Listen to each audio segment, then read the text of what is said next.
Hello everyone, welcome to the channel. This channel exists to discuss the story of the movie Critic. My name is Brian Jennings. I wrote Quentin a series of letters about playing the lead in the movie Critic, which cascaded and snowballed out a sequence of events that led to where we are now.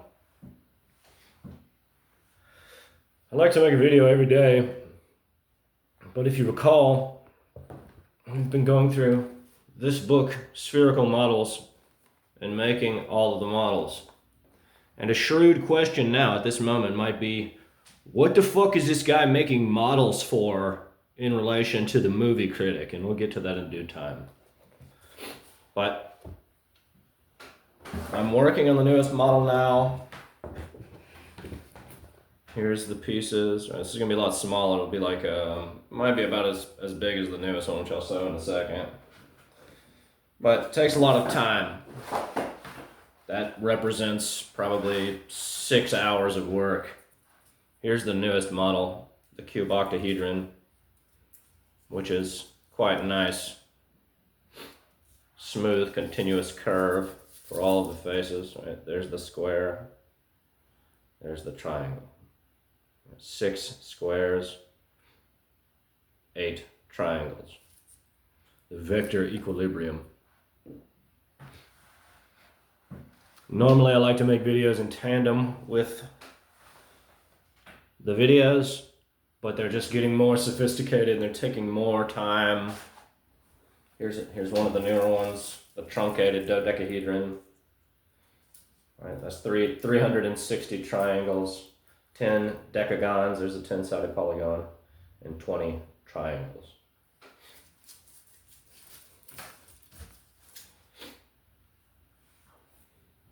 So, I got a really nice editorial comment from someone where they say that I said the word right too much.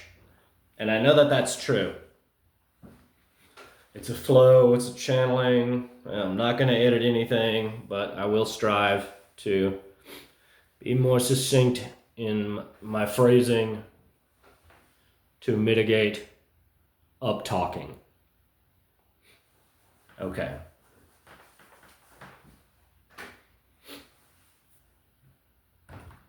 If you recall, I have now taken to using the Star of David to construct my models. Right? This is a result of me defining each of the triangular circular arcs. Right? Each of these triangles is an arc along the surface of a sphere. It's a spherical model. Right? And so through the Star of David, I can divide the circle into 360 degrees. And in the book, Spherical Models, he gives the arc lengths in terms of degrees. And so he has another method, which is sine, cosine, tangent, which is trigonometry. But I don't like using calculators. I don't like doing math. And so we've been doing it this way. This is why these are protruding out. That's why this is high. It's not supposed to be high. It's a smooth, continuous curve.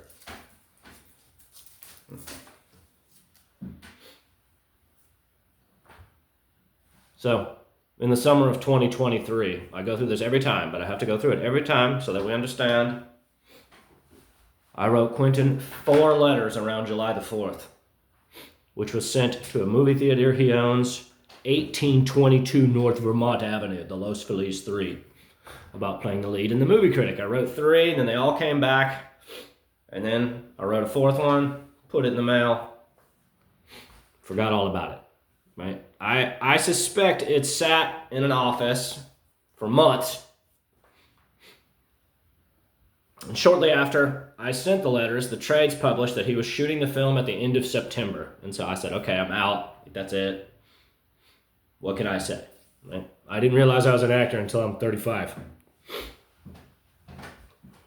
Until I was 35.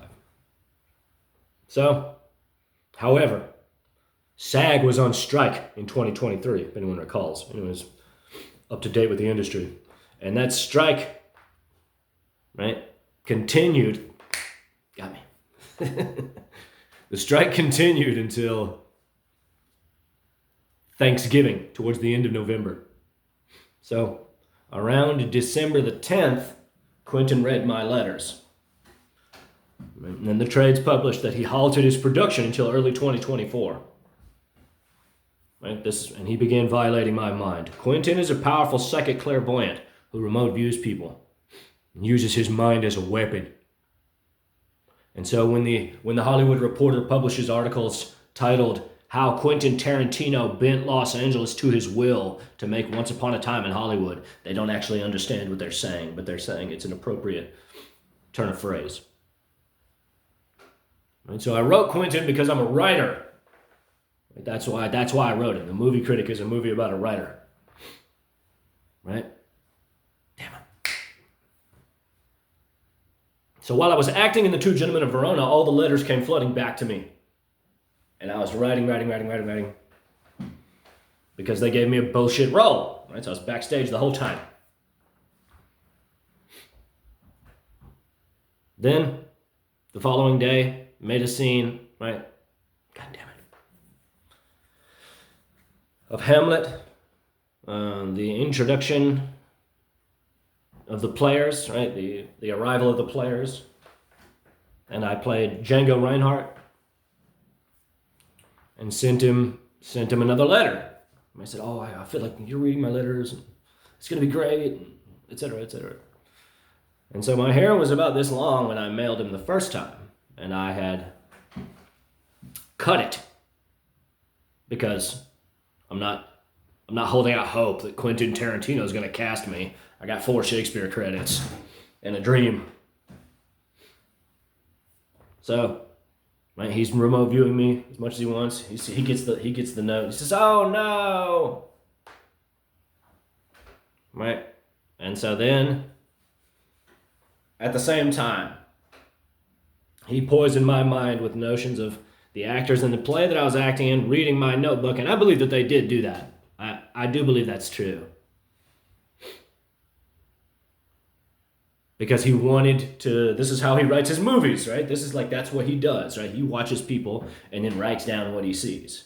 So I went into that studio, or I went into the theater where we were acting, slammed my bag down and said, "Listen up! Got something to say! I want to make sure everybody can hear me, so I'm going to say it real loud! I've been upset all day, and what I realize is that what I'm concerned about, whether or not it actually occurred, really is inconsequential. It has sent me into such a dizzying anxiety, I feel compelled to make myself explicitly clear. I get the feeling last night somebody took their well-manicured hands, smeared their fucking DNA all over this book, opened it up, and had a nice little read. I'm a writer! This book is an extension of my soul. When you touch it, you violate me! I have the right to my thoughts! You have no right! No one has permission to read this book.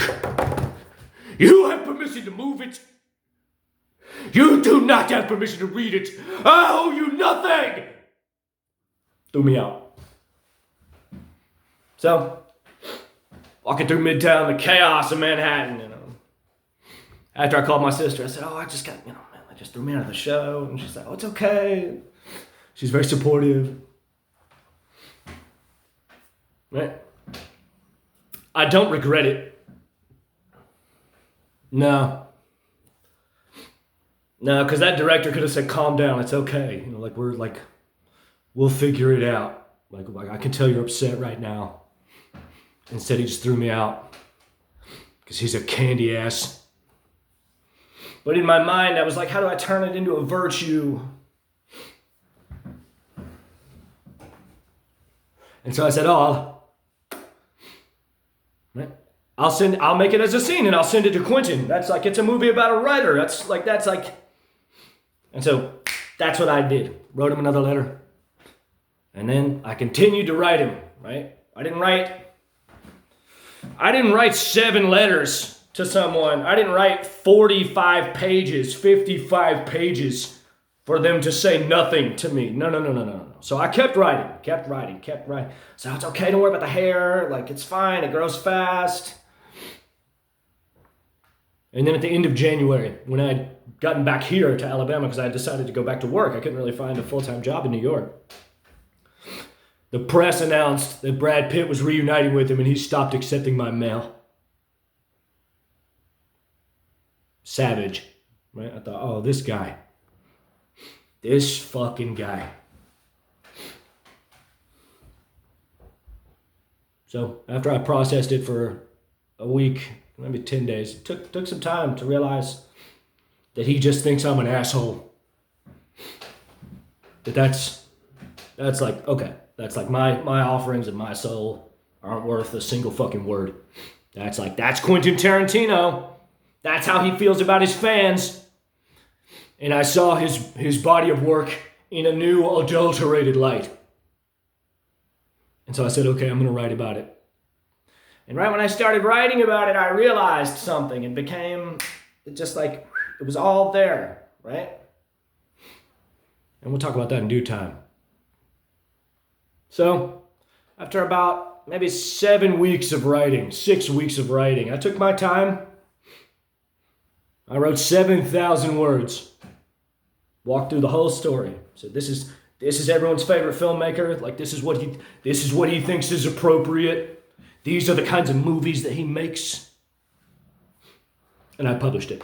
And so within one day of me publishing it, he was back violating my mind again, playing that bullshit song from Kill Bill.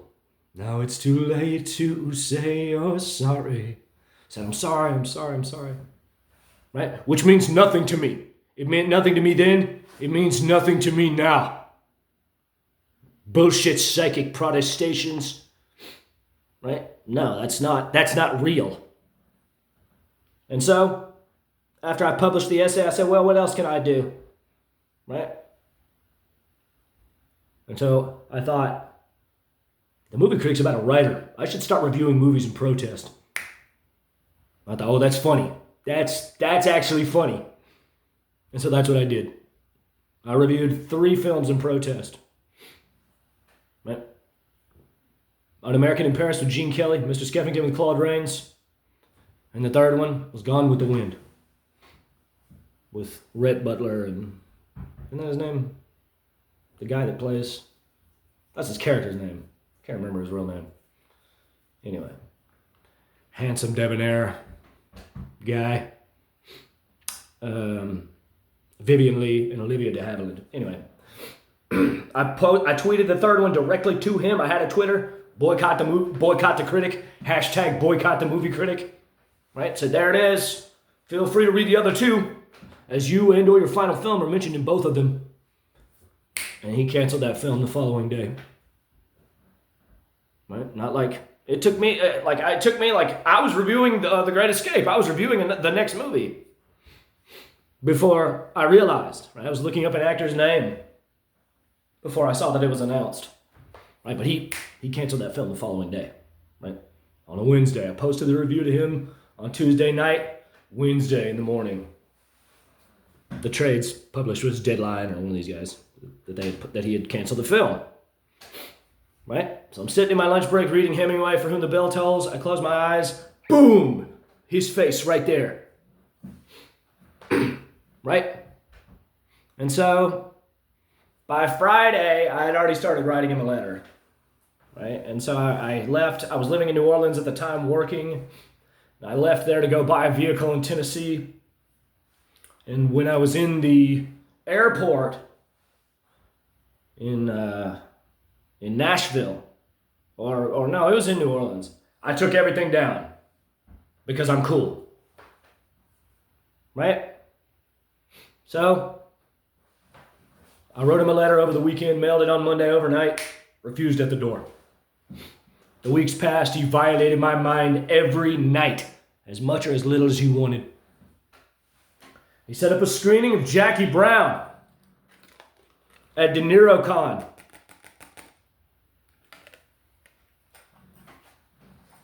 Right?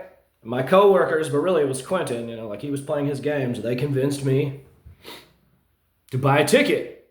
And then Quentin manipulated me into buying his book, Cinema Speculation. I've now read it twice, all the way through. And so, right, he said, oh, can you come up with some good questions, right? Again, he's violating my mind every night. He's watching me read this book, right? He's watching me write on my back porch, saying, oh, I can't fuck with this guy. He's writing right now. Right? So, I wrote a letter to David Berlinski. Quentin poisoned my mind with notions of David Berlinski wanting me to interview him. Right? So, I could say something about me being ashamed of myself. Right? But that's like, sure. Like, yeah. I've gone through the 7 stages, like, for sure. I had my moment of grief, of shame. Anyway, my point being that I wrote him another letter a week before Tribeca refused at the door. He never wanted to say anything to me. He wanted to turn everything into a fucked up mind game. So the two of them come out, right? Their whole conversation is in relation to me. And that's where I'm ashamed, for sure. Or I was. I'm not anymore. But that's where, that's why I sacrificed everything willingly, right? Because I felt bad.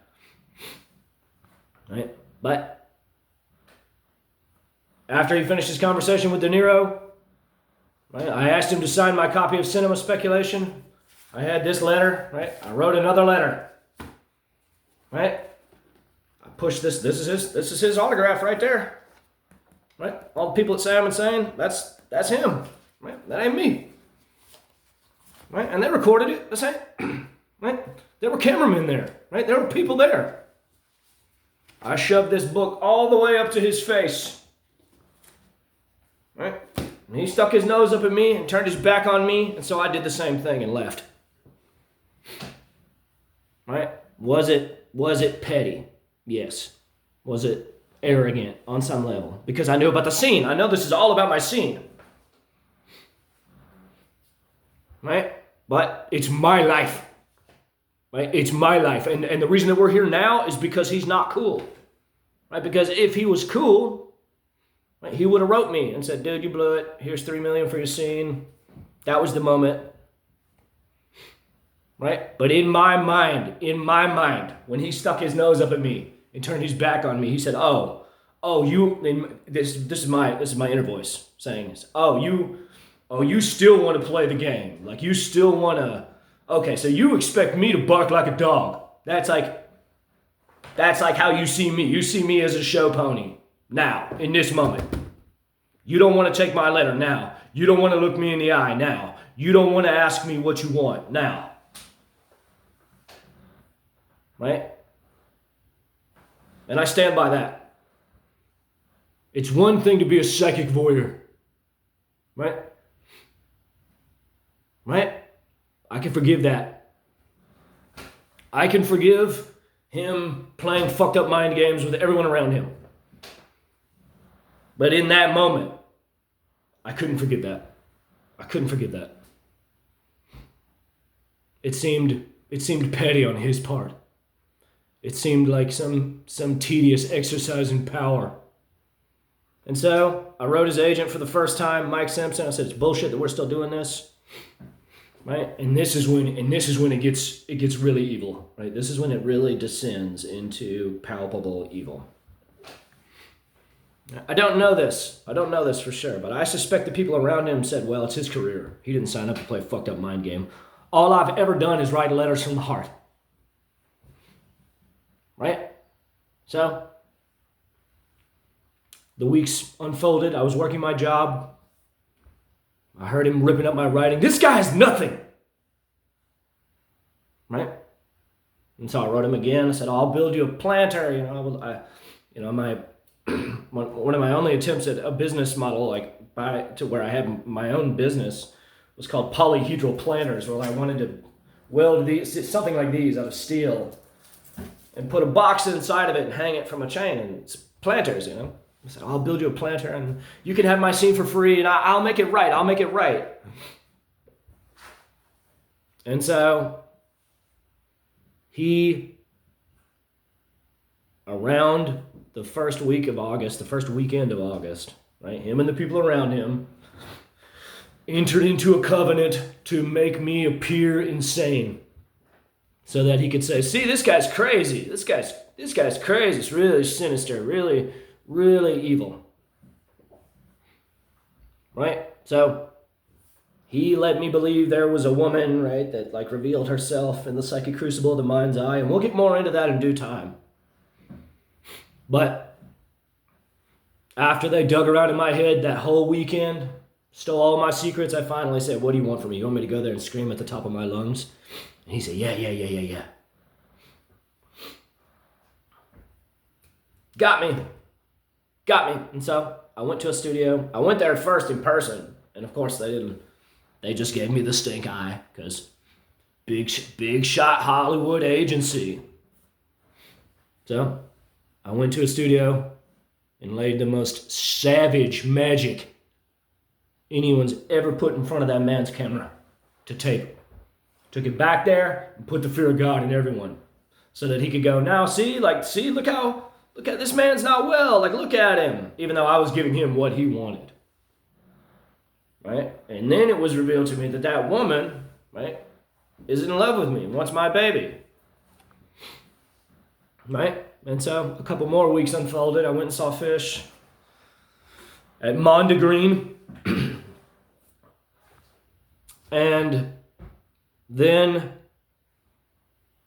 I ended up in LA and I wrote 10 love sonnets, right? Just to find out what the truth is, right? Not to like be desperate. Right? Like, you say that like there's this woman who's in love with me. Like here's my testament to devotion, and I brought those by hand, right, to William Morris Endeavor. All the while Quentin and Danielle are laughing their asses off. They're going, ha ha ha ha ha ha ha, look at this jackass.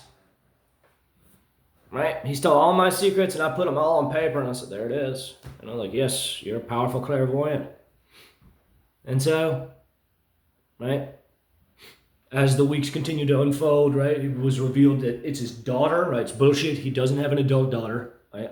I've always known how to use the internet, right? But I was trusting him. I was trying to show him like, I'm listening. I'm not disrespecting it anymore. Right? And so it was his daughter, and then eventually she's like a whore.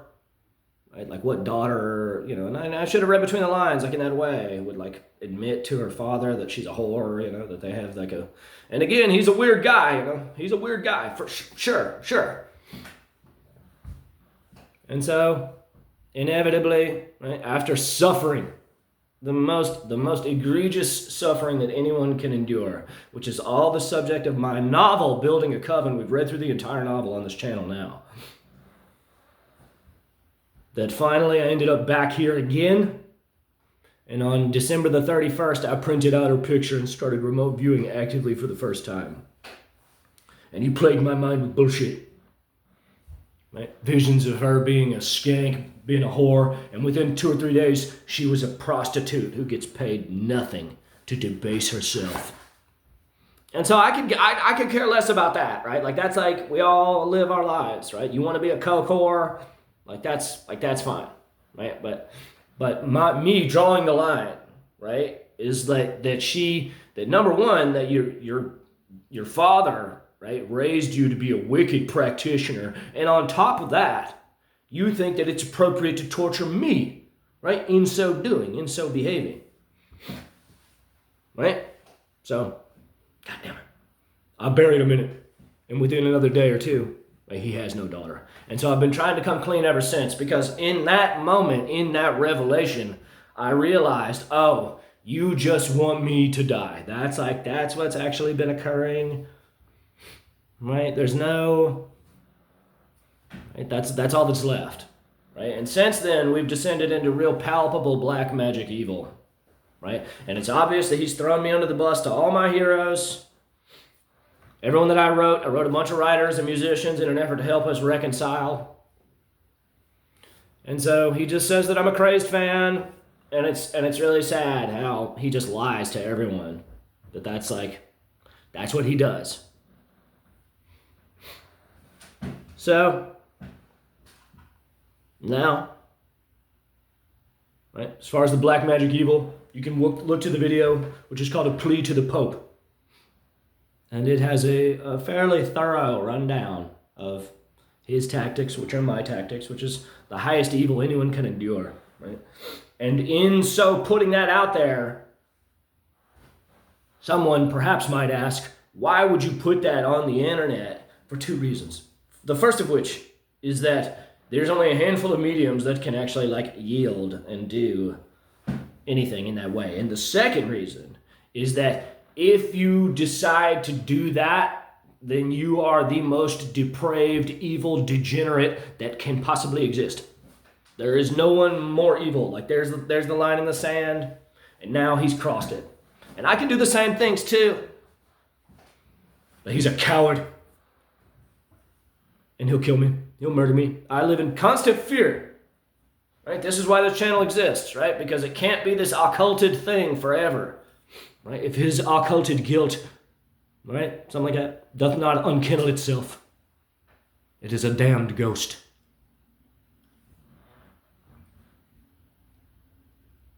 Which brings me to my next point. It's 2 days now. 3 days. Friday and Saturday, and then 2 days in a wake up before Quentin gets his Vanguard Lifetime Achievement Award at the Burbank International Film Festival. Right?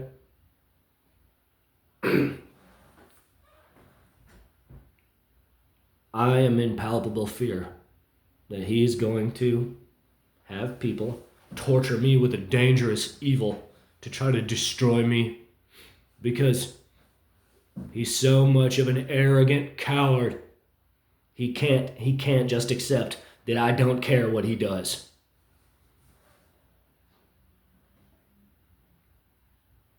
And that's why I make these videos. So please help by sharing, by talking about it. There's no David Fincher film. I'm the reason he canceled the film. And he's hoping that I'll die so that he can say, gotcha, April Fool's joke. He has no right to still be upset with me, having all that he has.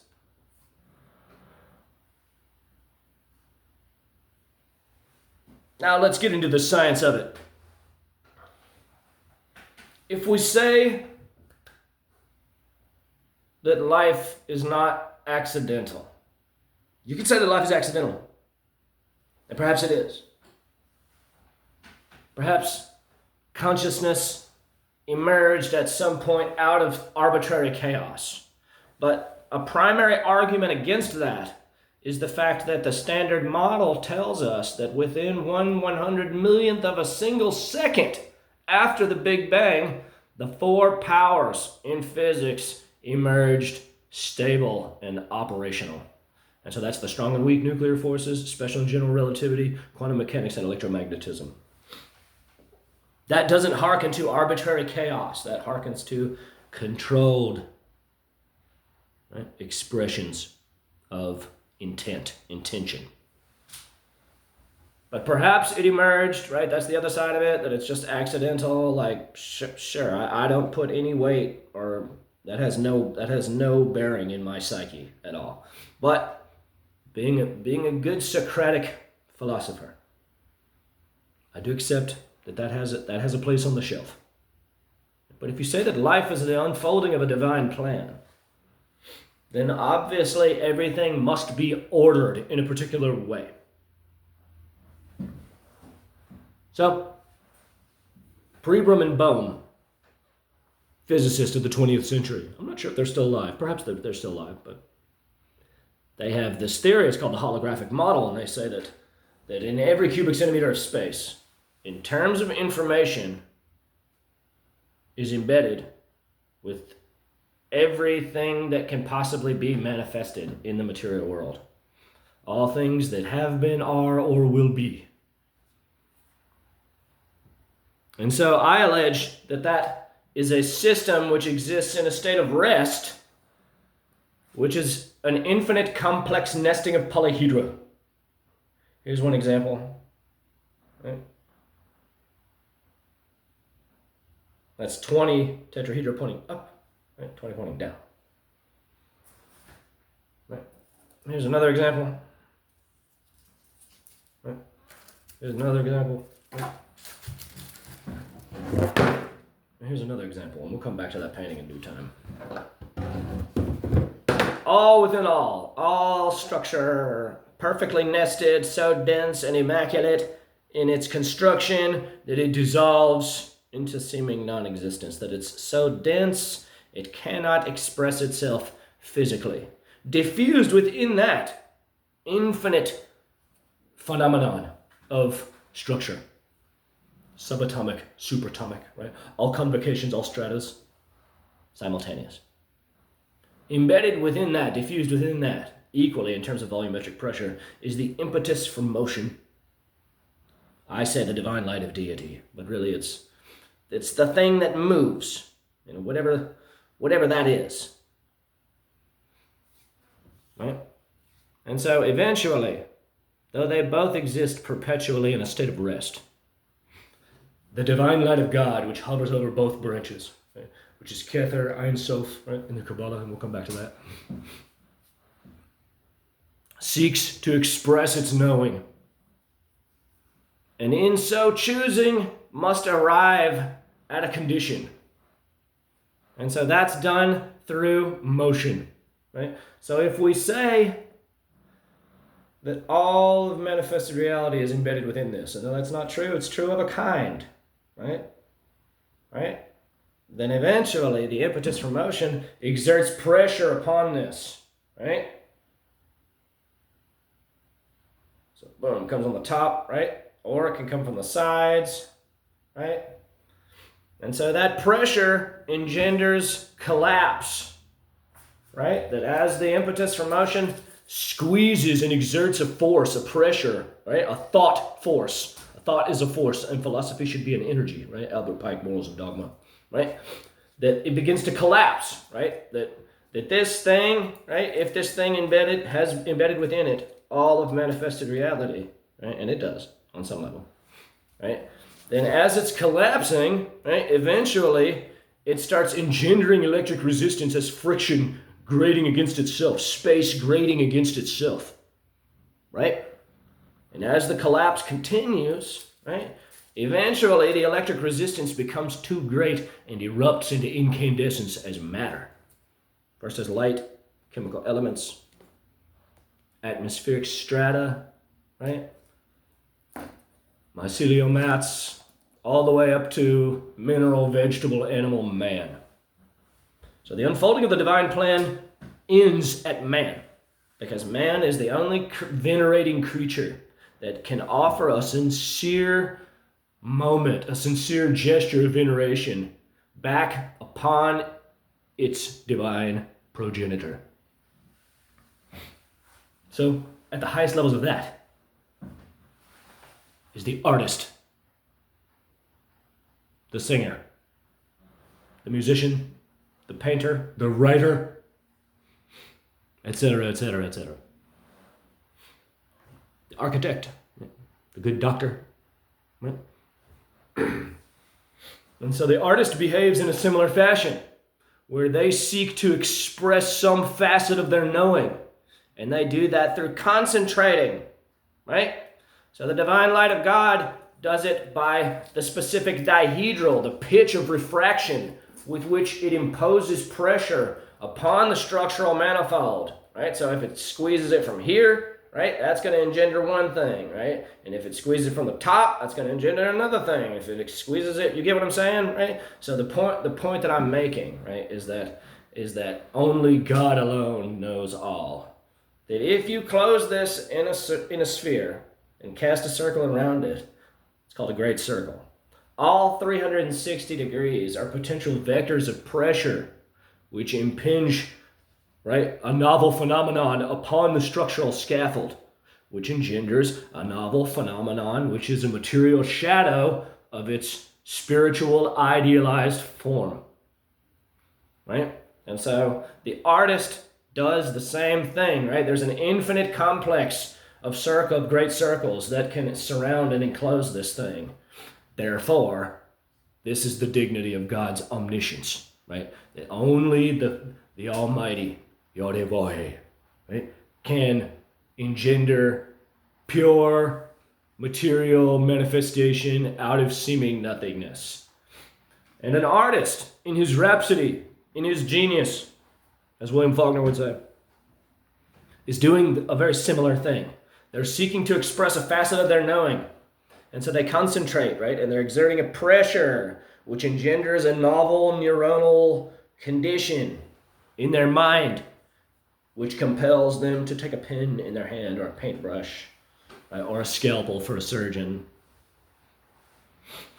And on the highest levels of that is the psychic clairvoyant, is the person who's so tapped into the hologram that they can push their conscious awareness out to a foreign locale in terms of remote viewing and see what's there, smell what's there, feel the texture of the air, and bring other things into them. Right? Damn it. I'm getting better. So, on a primitive level of this is the artist. Right? That's... And then on a secondary level, a tertiary level, his first characters like Walter Raleigh, I've talked about him before, that he was the first sort of modern chemist, that he was analyzing matter, and he's documented as healing a guy who had a deadly case of gangrene. He got kicked by a horse with his grand cordial, that he had this tonic that he made that saved this man when no other doctor could. And then on the highest levels of that is a holy pious nun hovering over a sick person, praying, fasting for days, and they destroy the tumors in their cellular structure. And so I find myself on the opposite end of that, where far easier, right, is that if you have a clairvoyant mind, you can use your mind to try to push diseases into people, to try to destroy their body, destroy their mind and soul with your mind. And so this is what Quentin stole from me, like my fear of what he was prepared to do to put me in the ground. And now he's done it. He's descended into the ugliest, most dangerous evil that anyone can practice. And he's just hardy har har. And the fallacy of that logic is that if you are the things that all of these people are doing, right, that pious holy people are doing, that voodoo witch doctor practitioners are doing, right, is that they're engendering a novel neuronal condition and then pushing out a membrane of electrical intention out, boom, to the edges of eternity. And so when you have a malignancy of thought, when you seek to destroy someone, that membrane which you create in your mind, which is a palpable, physical, measurable electrical condition, radiates out as a sphere and scans your body. So, this is what's been occurring between me and Quentin, though Quentin doesn't understand. And so, the real tragedy of it all, the real nasty, ugly thing that they have, even if I die in the next hour and I live in palpable fear, right, that he's up to here with it, that he's gonna say, no, I'm done, we have to murder this guy.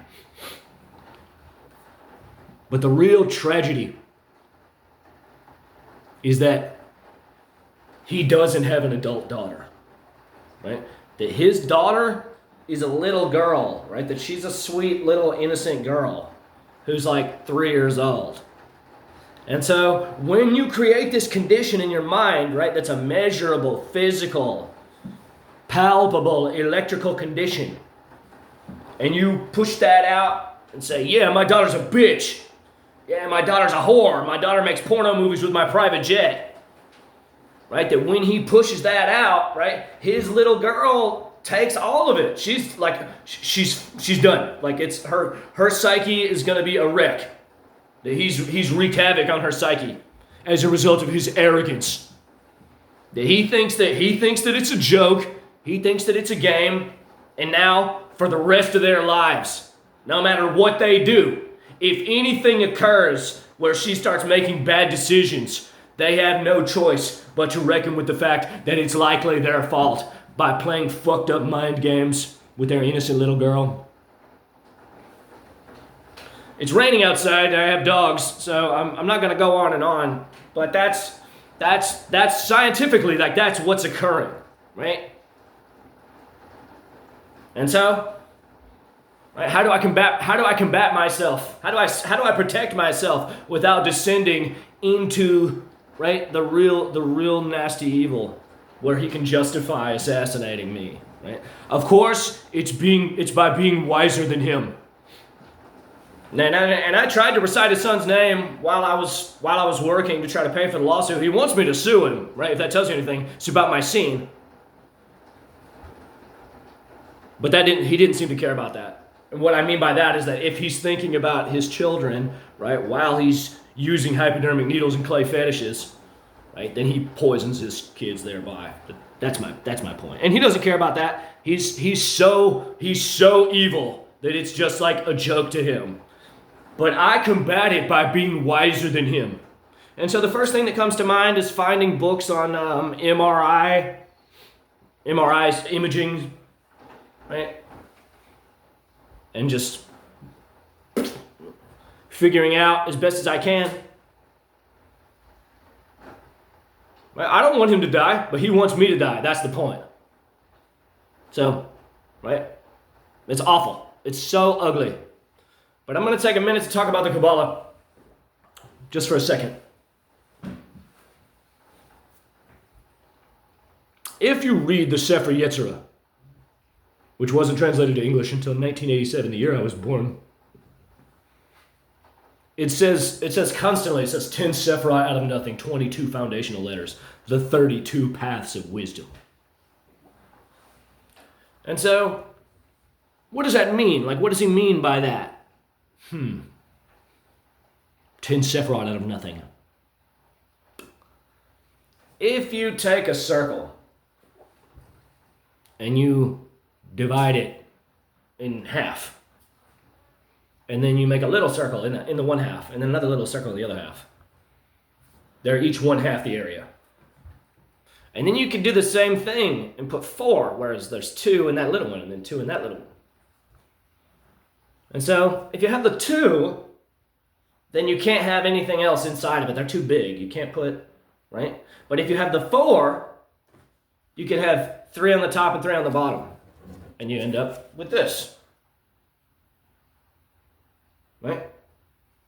So this is one circle, right? This is the diameter, right? 3 on the top, 3 on the bottom. 10 Sephirah out of nothing. Right? What is a circle but the perfect meditation on nothing? If I do it again and have 8, where there's 4 here, then there would be 8. It takes 44 circles to fill up the whole thing. But if I don't concern myself with that, and I go 8, 7, and 7, 7 plus 7 is 14, plus 8 is 22. 22 foundational letters. 10 Sephirot out of nothing, 22 foundational letters, the 32 paths of wisdom. And so what I'm saying is that the 32 paths of wisdom derive from these very sage Kabbalistic rabbis, perhaps King Solomon himself, analyzing and dissecting the natural subdivisions of the circle along the diameter. As far as why the alphabet, as they say, is arranged the way that it is, I don't know that has anything to do with it. But there's 22 letters, and I think that's why. And so, as far as the 4 principal powers are concerned, right? Kether, Binah, and Chokmah, which is the pillar of mercy and the pillar of severity, yield dath, intellection. And so it's a perfect comparison to how the 4 principal powers emerge in creation within 1/100 millionth of a second.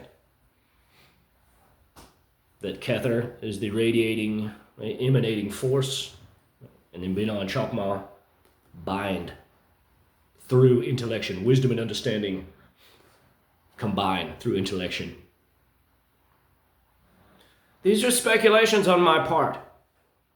As far as the four principal powers are concerned, that's the biggest criticism. And it's a metaphor. You know, I'm not saying that there's any sort of, you can't ever have any sort of scientific rigor that like is associated with that.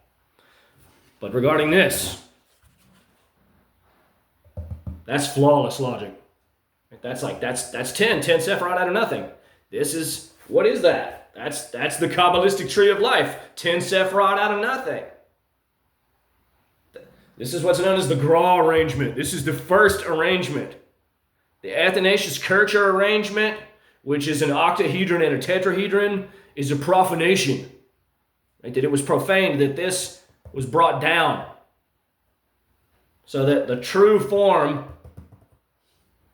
was masked to the masses. Right? This is one beautiful form. All of the yellow, there's 12 subdivisions to the big circle. And so there's arcs that are run from each of the 12 points over all 10 of the circles. So there's 120 yellow arcs. I allege that it's hard to disprove that because it's right there. So see what's good in your life. Know that life is not an accident. Like, comment, subscribe, share, hit the notification button. We have to reconcile. He's just being a bully. I don't care what he does. Like, I know we don't have to reconcile. Like, yeah, like, I get it. But he's spent so much time remote viewing me, him and the people around him, whomever has been helping him with this regard, that they've now engendered a case study psychologically. And this is one of my fears. This is where another reason I have a lot of fear. Because he's in the middle of something that he can't get out of. And I'm cool. You just be good to your family. You know, you just be a good man in the world and leave me alone. But he's in a state. He's up to here with it psychologically. We all are. It's too ugly. It's too evil. And so that's why I'm talking about it. Let me know what you think. God bless.